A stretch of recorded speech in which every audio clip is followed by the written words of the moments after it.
NAIT's men and women competed in the CCAA curling championships. And I hear the women did quite well, hey Angie? Yes, that's right. The men and women competed, and the women were able to take home a medal.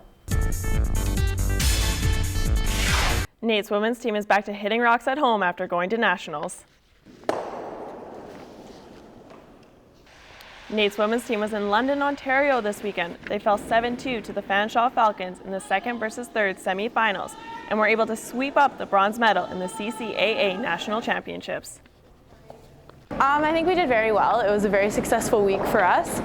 Going into it, I don't think we really knew what to expect. While the women's team was able to take home a bronze, the men's team unfortunately did not place in nationals. Game 4 in round 2 of the AJHL playoffs between the Spruce Grove Saints and the Sherwood Park Crusaders took place in Sherwood Park last week, and Sherwood Park needed the win to stay alive. Middle of the first, Saints find the puck. Brandon Byro passes to Macklin Pachonsky to give the Saints a 1-0 lead.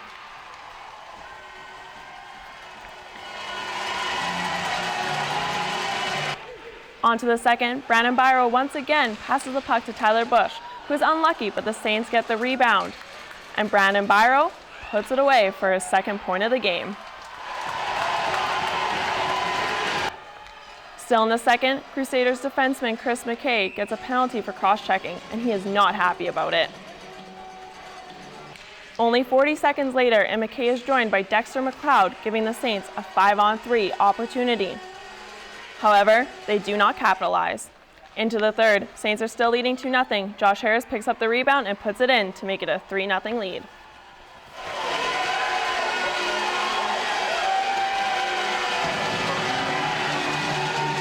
With over 4 minutes to go now, Crusaders pull their goalie to give them an extra attacker.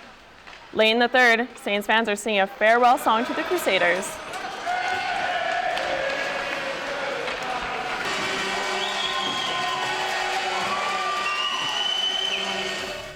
The Saints win the game 3-0 and sweep the series. They will go on to play the Lloydminster Bobcats on April 2nd in the North Division Finals.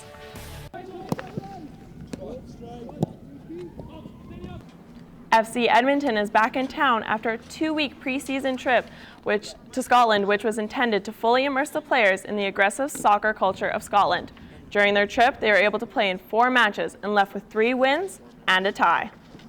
Played some very, very good football in Scotland. It was really, really pleasing to see the type of work that the guys are doing in possession of the ball. So I'm very, very happy where we're at the moment. FC Edmonton is now looking towards the regular season, which will begin on April 2nd against Rayo OKC.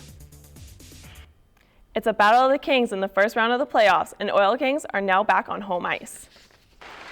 The Oil Kings were able to sneak into the playoffs after winning a tiebreaker game for the last spot against the Medicine Hat Tigers. They are now up against the Brandon Wheat Kings in round 1.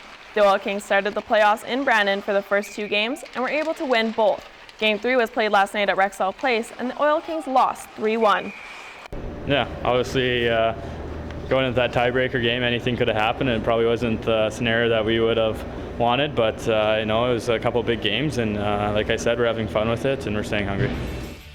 Games 4 and 5 will also be played here in Edmonton. Then, if needed, the Oil Kings will return to Brandon to finish off the series. And that's all we have for sports this week. Thanks, Angie. We'll have to keep an eye on the Oil Kings. Let's see if they can repeat their 2014 championship win. That's all for Second Edition News. Thanks for watching.